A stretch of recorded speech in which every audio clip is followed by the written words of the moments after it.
دنیا مصنوعی ذہانت کی طرف منتقل ہو رہی ہے۔ عالمی معیشت کی سمت تبدیل ہو چکی ہے۔ ڈیجیٹل طاقت اب روایتی فوجی طاقت کے برابر یا اس سے بھی زیادہ اسٹریٹجک اہمیت اختیار کر چکی ہے۔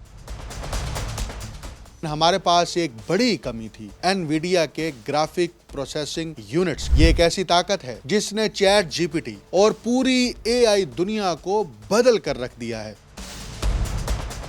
پاکستان میں کبھی بھی ایسا ڈیٹا سینٹر موجود نہیں تھا جو عالمی معیار کے جی پی یو رکھتا ہو یا قومی ڈیٹا کو پاکستان کے اندر ہی کمپیوٹ پاور فراہم کر سکتا ہو۔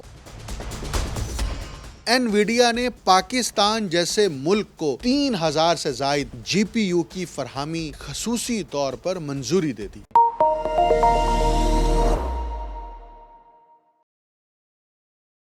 آپ دیکھ رہے ہیں انٹولڈ سٹوری ود ڈاکٹر اکمل سومرو۔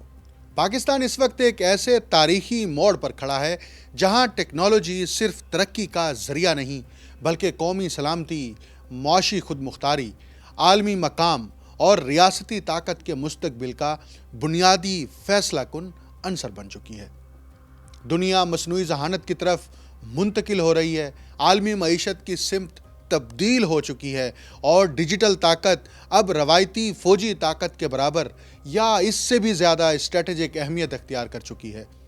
ایسے دور میں پاکستان جیسے ملک کے لیے آرٹیفیشل انٹیلیجنس کا انفراسٹرکچر محض ٹیکنالوجی نہیں بلکہ بقا کا تقاضا بن چکا تھا۔ لیکن ہمارے پاس ایک بڑی کمی تھی، انویڈیا کے گرافک پروسیسنگ یونٹس کی کمی تھی۔ یہ ایک ایسی طاقت ہے جس نے ChatGPT, Gemini, Claude اور پوری اے آئی دنیا کو بدل کر رکھ دیا ہے۔ پاکستان میں کبھی بھی ایسا ڈیٹا سینٹر موجود نہیں تھا جو عالمی معیار کے جی پی یو رکھتا ہو یا قومی ڈیٹا کو پاکستان کے اندر ہی محفوظ رکھنے کے جدید ترین کمپیوٹ پاور فراہم کر سکتا ہو۔ اسی پس منظر میں ٹیلی نار اور ڈیٹا والٹ کا پاکستان کا پہلا sovereign a I data centre کا افتتاح کرنا غیر معمولی ہے۔ اس ملک کی ڈیجیٹل تاریخ کا سب سے بڑا اور فیصلہ کن لمحہ ہے، کیونکہ اس کے پیچھے صرف مشینیں نہیں بلکہ پوری عالمی سیاست، عالمی معاشی جنگ، ٹیکنالوجیکل سر جنگ اور امریکہ چین چپ وار کی تیز ترین لہر بھی موجود ہے۔ پاکستان میں موجود نوجوان آبادی، آئی ٹی پروفیشنلز، تیزی سے بڑھتی ڈیجیٹل اکانومی اور اے آئی پر مبنی مستقبل کے لیے بے تاب مارکیٹ لمبے عرصے سے اس انتظار میں تھے کہ کب پاکستان میں جی پی یو انفراسٹرکچر آئے گا اور پاکستان آرٹیفیشل انٹیلیجنس کے شعبے میں آگے بڑھے گا۔ پاکستان کی آرٹیفیشل انٹیلیجنس پالیسی 2024 میں واضح طور پر لکھا ہے کہ ملک کو مکمل خود مختار ڈیٹا پروسیسنگ کی طرف جانا ہوگا، قومی ڈیٹا کو ملک سے باہر نہیں جانے دینا۔